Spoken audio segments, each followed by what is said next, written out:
So I am here again with a new video which is about ICTV classification for virus. Okay, तो let's start. हम पहले इसकी basic informations देखते हैं। सबसे पहले तो बेसिक इन्फॉर्मेशन में इसकी हम सबसे पहले फुल फॉर्म देखते हैं। फुल फॉर्म क्या होती है इसकी? ICTV क्लासिफिकेशन ऑफ वायरस की international committee on taxonomy of viruses. Okay, तो ये जो कमेटी है ना, ये पहली बात चार्ज किससे होती है? चार्ज होती है international union of microbiological societies. ठीक है, ये एक दूसरी ऑर्गेनाइजेशन है जो इस वाली ऑर्गेनाइजेशन को चलने में, रन करने में, चार्ज होने में हेल्प करती है। ठीक है, अब इस ऑर्गेनाइजेशन का इम्पॉर्टेंट वर्क क्या है? तो ये क्या करती है? डेवलप, रिफाइनिंग और मेंटेनिंग वायरस टेक्सोनॉमी। वायरस की टेक्सोनॉमी को, वायरस टेक्सोनॉमी क्या होती है वो भी हम देखते हैं आगे। ठीक है, तो उसको डेवलप करने में, रिफ़ाइन करने में, मेंटेन करने में इस चीज़ में हेल्प करती है। तो अब हम वायरस की टेक्सोनॉमी देखते हैं। वायरस की टेक्सोनॉमी क्या होता है? ये होता है एक टाइप की क्लासिफिकेशन करना वायरस की ग्रुप्स में क्लासीफाई करना।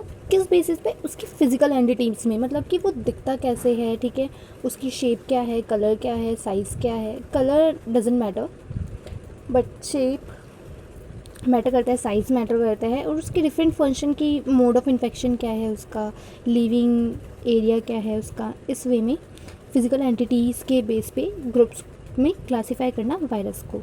तो अब सबसे पहले हम देखते हैं वायरस की क्लासिफिकेशन ऑर्डर से स्टार्ट होती है, तो उसके कुछ टैक्सोन सफिक्स होते हैं। ठीक है, तो सबसे पहले ऑर्डर का सफिक्स क्या है हमारा? विरिलेज। तो इसका ऑर्डर क्या है हमारा? ऑर्डर मतलब जो ऑर्डर्स होंगे हम उनको प्रोनाउंसिएशन के लिए क्या बोलते हैं हम उसमें? तो उसमें बोलते हैं वायरलीज। फैमिली को क्या बोलते हैं? विरिडीज। सब फैमिली को बोलते हैं विटिनिया। जीनस होता है वायरस। और स्पीसीज जो हैं वो डिफरेंट होते हैं। कोई साइंटिस्ट के नेम पे लैटिन वर्ड्स डिफरेंट होते हैं, तो वो हमें पढ़ने की ज़रूरत नहीं है। वो डिफरेंट वायरस की डिफरेंट होती है। ओके, तो अब आगे हम इसके 6 ऑर्डर ऑफ वायरस देखते हैं जो क्लासीफाई किसने किए हैं। ICTV क्लासिफिकेशन ही देख रहे हैं ना, तो उन्होंने ये क्लासीफाई किया है इसको 6 ऑर्डर में। ठीक है, तो सबसे पहला जो ऑर्डर है वो हमारा है कॉर्डोवायरलीज। ठीक है, तो ये जो कॉर्डोवायरलीज हैं ये कैसे होते हैं? ये टेल्ड होते हैं और डबल स्ट्रैंडेड DNA वायरस होते हैं। ठीक है, और बैक्टीरियोफेजेज एग्जाम्पल के तौर पर अगर हम इसमें देखें तो वो होगा बैक्टीरियोफेज। ठीक है, नेक्स्ट हमारा है हर्पेस वायरलीज। इसमें क्या होता है कि ये large eukaryotic double stranded virus है। ठीक है, थर्ड है हमारा मोनोनेगा वायरलिस। ये कैसा होता है? ये non segmented stranded single strand RNA virus है। ठीक है, ग्रुप 5 में आता है और प्लांट्स एंड एनिमल दोनों टाइप के वायरसेस होते हैं ये। ठीक है, प्लांट्स में भी होता है ये वायरस, एनिमल में भी होता है। नाउ नाइडो वायरलीज, ये कैसे होते हैं?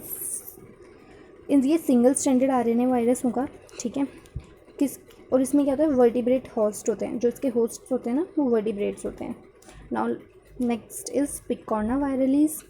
ये क्या होता है? स्मॉल स्ट्रैंडेड होते हैं, छोटे ही होते हैं। जो इसका स्ट्रैंड है वो स्मॉल होता है, लेकिन वो सिंगल स्ट्रैंडेड RNA है, सिंगल स्ट्रैंडेड RNA वायरस है। ठीक है, और ये इन्फेक्ट किसको करता है? प्लांट, इंसेक्ट, एनिमल होस्ट, इन्हें इन्फेक्ट करता है। नाउ लास्ट इज़ टाइमो वायरलीज। ठीक है, तो ये क्या है हमारा? ये सिंगल स्ट्रैंडेड RNA वायरस है।